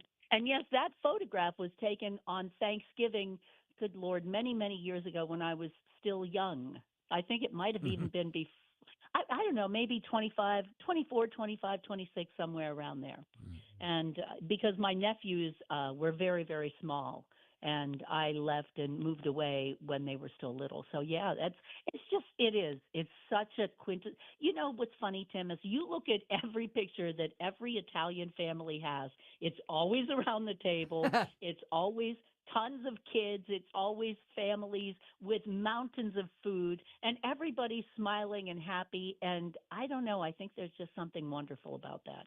Indeed. Fran, before we get into the book, I want to ask you, last week we had a high school classmate of mine who wrote her first book. I think I have an outline for a book. It's something that I'll probably never read or never write. Tim has said that he has the great American novel somewhere that he's eventually going to write. What motivated you to write your book? You know, Chris, I've always, when I was in college, my parents wanted me to be a school teacher. I always wanted to be, I don't know, a news reporter, a writer, I thought, oh boy, that'd be a really cool job. And, you know, eventually I got into it, but it wasn't until years after I graduated from college, I went back to school to get a degree in journalism because I loved writing. I always had a knack for it. I always really enjoyed it. And I was always someone who told stories, and I told a lot of stories about my mother because she was such a character. And I remember telling stories at my cousin Rich and his wife Sherry's wedding, and Sherry looked at me and she said, "Oh my God," she said, "you love telling stories. You should write a book. This would make a really funny book." And of course, you know, I thought, oh, great, sure. And, you know, and then I started writing down stories a little bit at a time because my mother was in her 70s, but she was not particularly healthy because she had a fondness for cured meats. Like she never met a salami she didn't love, you know. Yeah, it was not good. I knew that she would not be long for this world, and I really wanted to capture some of the stories about her, because if you've read any of the book, you will find out what a character she was. Yes. So I started writing them down, and then life intrudes. You get married, you have kids, you don't have time to do anything. You get divorced. Some of us do. You move on. You know everything happens. And I finally came back after a very big birthday last summer, and I said, you know what? I'm getting old. I better publish this thing. Who knows how many tomorrows I have? So I just did it. I think it's wonderful that you did. So, Cousin Fran, you've written this book. It's called Come On Down, a little story about my Italian mom's big dream. And you'll be happy to know I remember your mom, my great Aunt Mary. I remember her very well because we took many trips up to the Pittsburgh, Pennsylvania suburban areas where they lived. I remember the little brick house. I remember walking in and the smells that would hit you. And then before you could even get into the kitchen, great Aunt Mary was looking at you, wondering why you were so skinny and weren't you hungry as she shoved spaghetti and meatballs in front of your face. Tell us about your mom. Oh, God. Oh my gosh, that was the thing that she was best known for. You ask anyone who ever visited us, and the first thing they say is, "Oh my God, the food." She wouldn't stop putting food in front of me, and I kept telling her I wasn't hungry, but it didn't matter. She'd say, "Sit down, honey. You got to eat the something." Like it was the law. You had to eat something at our house. And if you didn't eat something, she'd look at you very suspiciously, and she'd say, "What's the matter? Don't you like my food?" You know? So, yeah, you were in trouble if you didn't eat. But that was part of Italian hospitality. You know, she grew up in southern Naples in the early 1920s. And so, you know, that was part of hospitality back then. Young girls weren't really educated to become CEOs. Young girls were educated to become wives and mothers. And so they were taught, you know, to crochet, to knit, to cook, to clean, to do all of those things and make beautiful lace doilies and cook and feed the masses. It was hospitality. You had to feed people when they came to your house. It was expected of you, and it was rude if you didn't. Fran, The Price is Right, of course, has been on the air well over 50 years. I remember watching it when I was a young kid, and I think everyone who watches that show, it's a fantasy or a dream of theirs to be on The Price is Right and be next to Bob Barker and have a crazy T-shirt on and hopefully win the big showdown and spin the big wheel, the whole nine. Tell us about what led up to your mom appearing on The Price is Right. Well, you know, Tim, she was always, you know, she was her parents' least favorite child. And, you know, here I am, armchair psychiatrist. But I think that because she was her parents' least favorite child, she always felt as though she had to prove to them that she was a winner. And she entered contests all the time. I mean, there's a chapter in the book that talks about how she went through a specific event with her father, and he said something to her that really hurt her. And then she ended up having a winning moment right then. And it changed how she treated her children. It changed how she looked at life. And she just really felt that, you know, she felt good when she won. And so, you know, it was little contests. I mean, she entered every contest. She played the numbers before the numbers were even legal. I mean, trust me, there was no contest that she wouldn't enter. And so, you know, this was something that she watched every day. She loved The Price is Right. And she thought Bob Barker was cute, much to my father's dismay. And so, you know, it was one of those wild dreams. It was just like, oh boy, wouldn't I love to get on there? I'd love to win all this stuff. She dreamed that it would mean that she was successful, that she was rich, she had all this stuff. And so, you know, that was, it was a little, she was a housewife in New Brighton, Pennsylvania, an immigrant woman who didn't really speak very good English. And this was the big dream. So there you go. I mean, and there was a woman in her card club that said to her something that my mother was very upset about. She goes, "And what makes you think you have a chance?"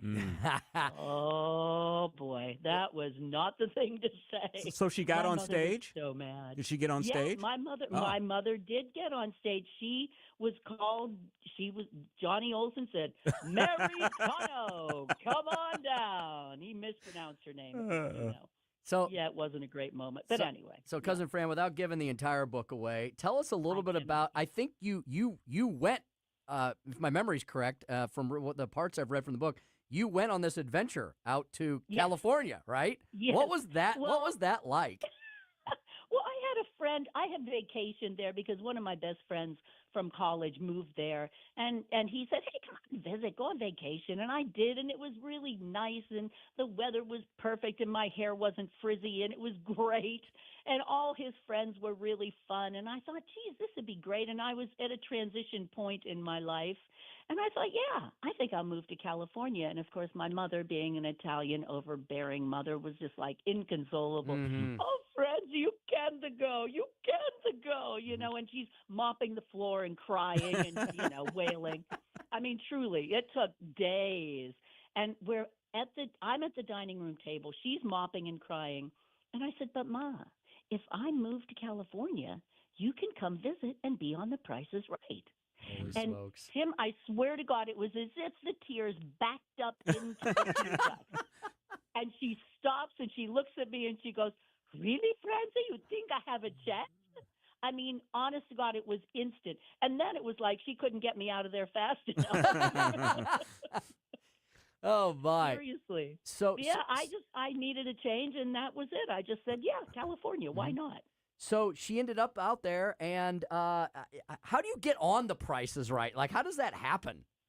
Well, back then, now I don't know how they do it now, but back then you wrote ahead for tickets. They had a number that came on the TV screen, and you can write to this address for tickets or call up. And I think you wrote for tickets. This was back when people wrote letters. Right, letters. Yes. I know I feel very old saying that, but that was what you did. And so I sent away for tickets, and I asked for 4 tickets, and I got them. And there were only 3 of us. My friend was supposed to come, but he couldn't come. And so, you go, and then everyone stands in line. They put a name tag on you. And back then, every single person was interviewed. And they talk to you, and they see, whether you're going to be enthusiastic enough to be a good contestant. And, of course, they interviewed my mother, and she said, "Oh, every day at 11 o'clock, I got to turn on the TV and watch Bob Barker. He's a very nice man." She says, "My husband calls it the holy hour." And I mean, That's the guy, funny. the guy must have just been in his head going, "Oh yeah, we got a ringer here." That's great. That's awesome. And then he interviews me and my dad, and we're of course boring as paint drying compared to my mom. But it was such fun to see her actually get called. I mean, her face lit up. I've got the videotape, and I had it switched over to DVD. And at some point, I need to put it up online, and I just haven't done it yet. Because see, if I do it, then I give away the ending. And I can't give away the Exactly. Now we can't talk about that. You Yes. Fran, what years are we talking here that your mom was on The Price is Right? This was 1982. Oh, okay. The show was recorded June 21st, which was my brother's anniversary, and then it didn't air until September 24th of that year because they film ahead of time. Right. We're speaking to Fran Tunno, author. She is my mom's cousin. And mine as well, once She's removed. your first cousin once removed. First cousin once removed. Admit it. at franstable.com, and also you can check out Fran Tunno, Tunno, frantunno.com. So Fran, these are hilarious stories. We're talking about The Price is Right and your mom and all her adventures. I also know, though, there's a lot of deeper meaning in this book. You have a very special recipe at the end of every chapter, and the book to me says so much of what I love about my mom's side of the family. The Italians, the warmth, the love, the food, the fun, the drama. That's what the book is really all about, right? It really is. And, with Mother's Day coming up, my thought was, boy, this is a perfect time for this book because it's all about me really coming full circle from being you love your mother when you're a little kid, and then you get to be a teenager, and you're like, oh my God, I'm so embarrassed I could die, and then it takes a while to grow out of that. By my mid-20s, I was pretty much over it. Although she could embarrass me whenever she felt like it if she really tried. So I really came full circle to not only go, wow, my mother deserved a little better treatment from me when I was a teenager, to wow, mother was really pretty cool. And you know what? If she was here today, I'd give her the biggest hug and tell her, I'm so sorry, Mom. I was such a jerk to you. I think we all feel that way. Yeah. Yeah, and it's just, and if you're out there and you're listening and you've got a mom who's still alive, and just go give her a big hug, and give her one for you, one for me. Honestly, it's really nice. We don't value our mothers enough sometimes, and I think it's really important to put that message out there. Definitely. Fran, you've got a recipes after every chapter. Do you have a favorite recipe you want to share with us? Boy, you know what? There are so many. I mean, there's one of the really easy ones that is just that I always loved as a kid was a chicken with olive oil, oregano, potatoes, and carrots and onions. And she would just mix it all together with her hands. She'd mix everything up. She'd sprinkle oregano all over it, bake it in the oven. She usually didn't cover hers, so the potatoes got crunchy at the bottom. I tend to cover mine, and then I take the chicken out and I let the potatoes crunch up at the end. But you know what else I loved of hers was her cannoli. She made homemade cannoli. Oh, baby. Yeah. They were so good. She put a little bit of wine in the cannoli shells, and I'm telling you, they're so good. I mean, really good. So it is fantastic. Come to Pittsburgh. I'll make you some cannoli. Yeah, we're going to have to do that. Well, Cousin Fran, it was delightful to have you on. And thank you. I want folks to go to Amazon or wherever you find books. Just go to Amazon.com. It's only $20. Sure. Come on. And you've got nothing but 5-star reviews, which is great. Come on down. A little story about my Italian mom's big dream. Buy it for mom or for the special person in your life for Easter, for Mother's Day, Father's Day, whatever. It's great. It's a great story with a lot of great stories within the story, and I'm so proud of you for doing this. And I couldn't be happier. And I've got so many great memories about the family and all the trips we used to make up to Great Aunt Mary's house. Yeah. Oh, well, I do remember you being there. You were very small, but I do remember you being there. At Fran's Table, at franstable.com or frantunno.com as well. Cousin Fran, thanks for being with us. Oh, I know what I want to tell you. Yes. We have another show that I definitely need to hook you up with on our station. Oh. And it's one of our morning shows. Guess what the guy's name is? Vic Porcelli. Oh, yeah. We think he's Italian. Yeah, he will love it. Right. Yeah, he's a big old Italian. He looks like he walked off the set of The Sopranos.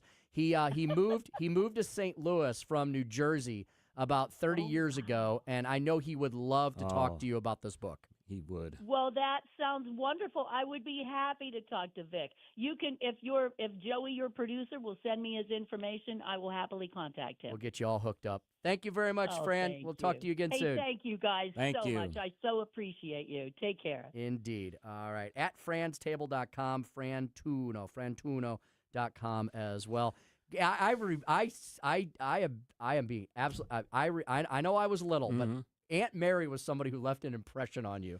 She was a wonderful human being. Well, I got to tell you, just from knowing your mom, the Tunno family are very lively. Yes, they very lively people and energetic and funny, and so I can see your mom and your cousin there. Very similar personalities. And I love hanging out with one of my mom's other cousins, Cousin Bob. I get to see Cousin Bob because he lives in Florida, and he's right near a place where I go to a conference every year.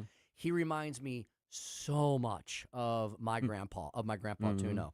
He would have been his nephew, but he looks like they're all Italian guys, Right. And just a wonderful side of the family. My dad's side of the family is absolutely awesome as well.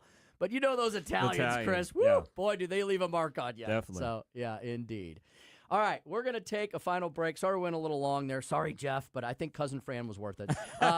When When we come back, Chris, what are we going to wrap ourselves up with? We're going to talk about a recent Darwin Award winner. Oh, interesting indeed. On the Tim Jones and Chris Arps Show, 101.9, 94.1 News Talk STL.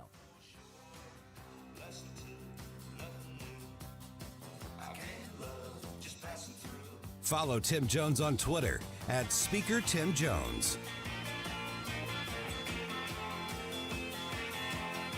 From the Michaels Flooring Outlet Weather Center. I'm meteorologist Leah Hill with your first alert forecast. Watch for storms between 9 p.m. and 3 a.m. It's a first alert weather day. Some of these storms could be strong, with hail being the primary risk. A cold front moves in tonight. Temperatures are a bit cooler tomorrow. For Friday, we get a high of 55 degrees with partly cloudy skies. And the weekend, we start to see those temperatures rebounding once again. With your first alert forecast, I'm meteorologist Leah Hill. This is Larry Connors, and my favorite sandwich at Capriati's is a Philly cheesesteak with peppers. Sweet peppers, but sometimes hot peppers. I love Capriati's, and so will you. Open 9 to 9 daily on Manchester at McKnight in Rock Hill.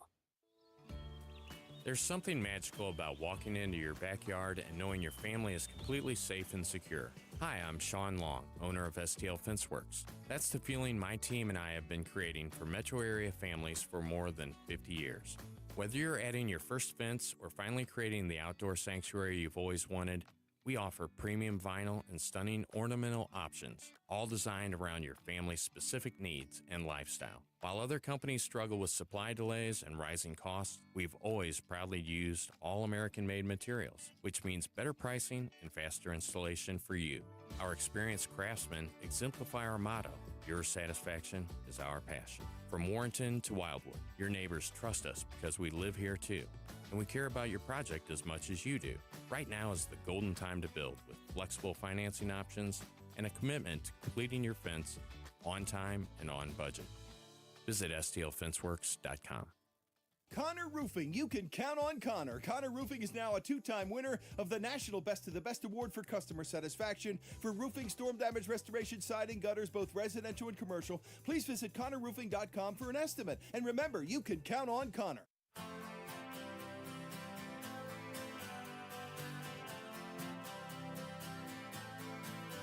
You're listening to Tim Jones and Chris Arps.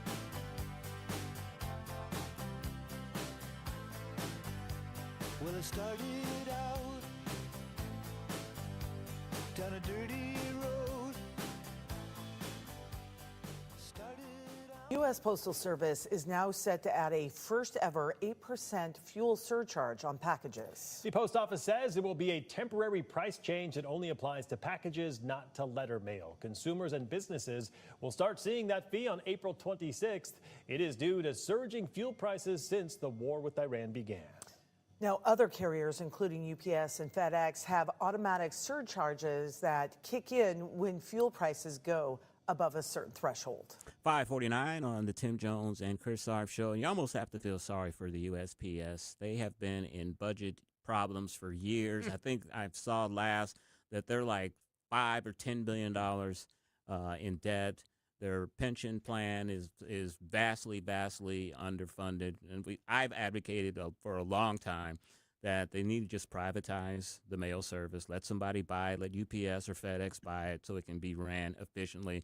Because it seems like every year the price of a stamp goes up. Now, I don't even know what it is because I don't mail letters anymore. But, I mean, remember a stamp stayed the same price forever when we were growing up. The Now price it's like, never went up. Is it $1 yet? It's close to it, I think. Probably is. Yeah. And Chris, the funny thing is it's so embarrassing, right? Because you sit here and you go, you know that there's UPS and FedEx and there's DHL and other carriers. And if they ran themselves like the USPS ran themselves, they would no longer be in business. Yeah.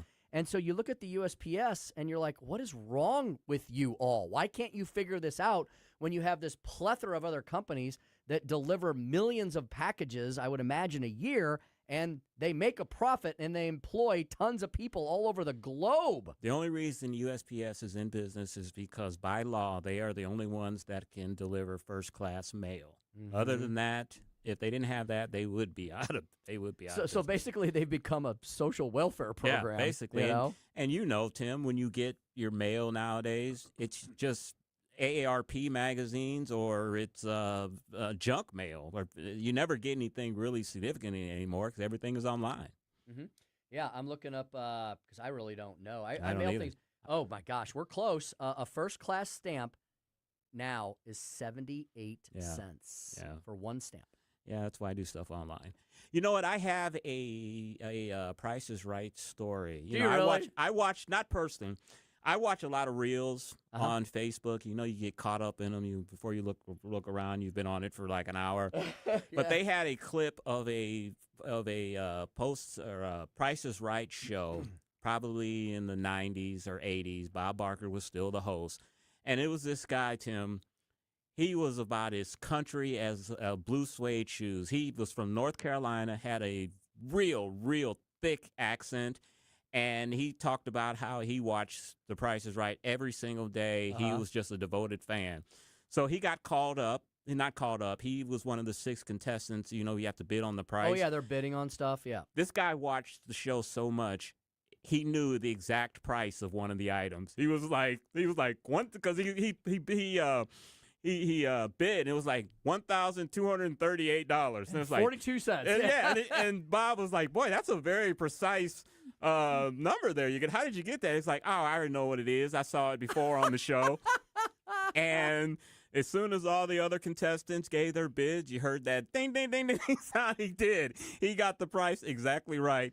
He goes up on stage. He won. I forgot what the game was, but he won the game. He knew what all the prices were for the games already. You know, that's impressive. But in another sense, it's like, dude, you have no life when you know the prices of all the items on The Price is Right. Nothing better than hillbilly brilliance. Exactly. Right? It was a funny clip. You know the Italian guy I love these days? I think we've talked about him before. My wife, Suzanne's not Italian, but she loves watching this series. And it reminds me a lot of my mom's side of the family. Stanley Tucci's. Stanley Tucci's Tour of Italy. So Stanley Tucci. That's the guy that owns Pasta House? No, same name, different guy. Stanley Tucci's an actor, right? Hunger Games. Hunger favorite Games. movie series. Yeah. No, bald guy, Hunger Games. So Stanley Tucci did this Tour of Italy series, and he's done several seasons of it. Chris, he travels. You can't watch the show and not get hungry. Yeah. He goes to all these like out of the way, interesting places all over Italy. He goes to Sicily. He goes to the mainland, northern Italy, southern Italy. He goes to all these villages and all these favorite restaurants. And he goes and they show you like how they make pasta and how they make the sausage and blah blah blah blah blah and the sauce, and then he sits there and he eats it, you know, and then they tell stories about the community. I didn't know this. They have Italian cowboys out in the hinterlands, and they have like ranches and stuff. And they have Italians dressed in like blue jeans and cowboy hats. Well, Joey can chime in on this. All of the Clint Eastwood movies, they made those over in Italy. It's called them spaghetti westerns. Sergio Leone. Yeah. Exactly. Yeah. I have Stanley Tucci. I think you would enjoy the series. You and Becky would enjoy it. Yeah. And I always say this. You know, if there was a such thing as reincarnation and I couldn't come back as black, I would like to come back as an Italian. You'd have a hell of a good time. I would, because just the food. I say this all the time. I don't understand how people that are Italian, why they all don't weigh 400 pounds with that great food. It's because they talk and move around a lot. Is that what it is? Yeah. They're very excited all the time. Yeah. All right, let's get to our Darwin Award Yes. winner. I want to put out a disclaimer. I'm not trying to make light of anyone's death. Any death is tragic, but this was a story that was on Fox 2.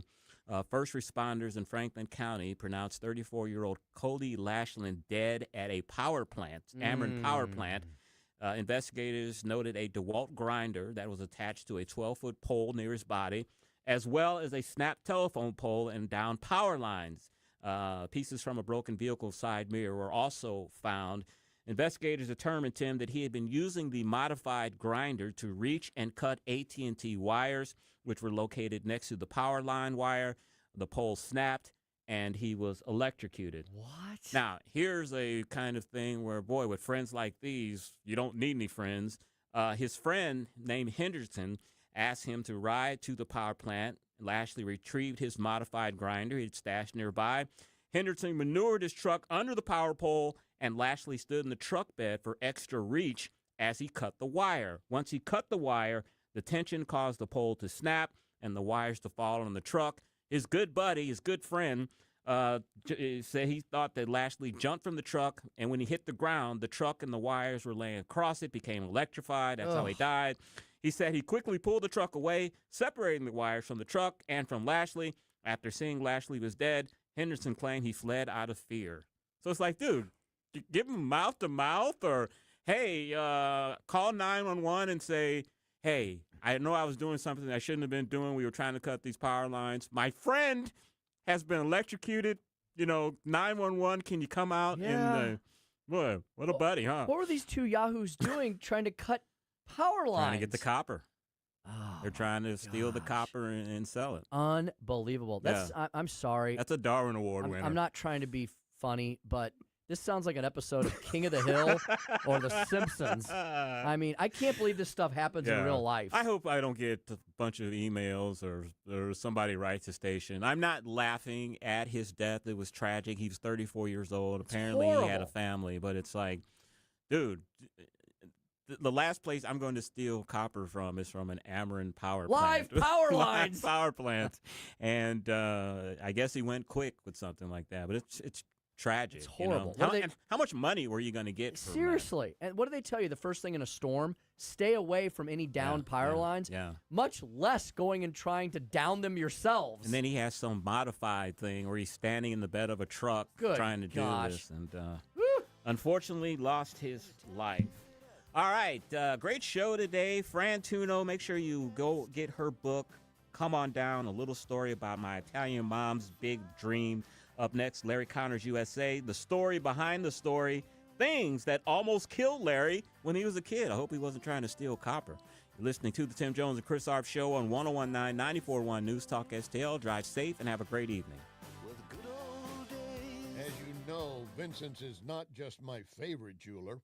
Vincent's is my only jeweler. And I was in recently looking at lab-grown diamonds.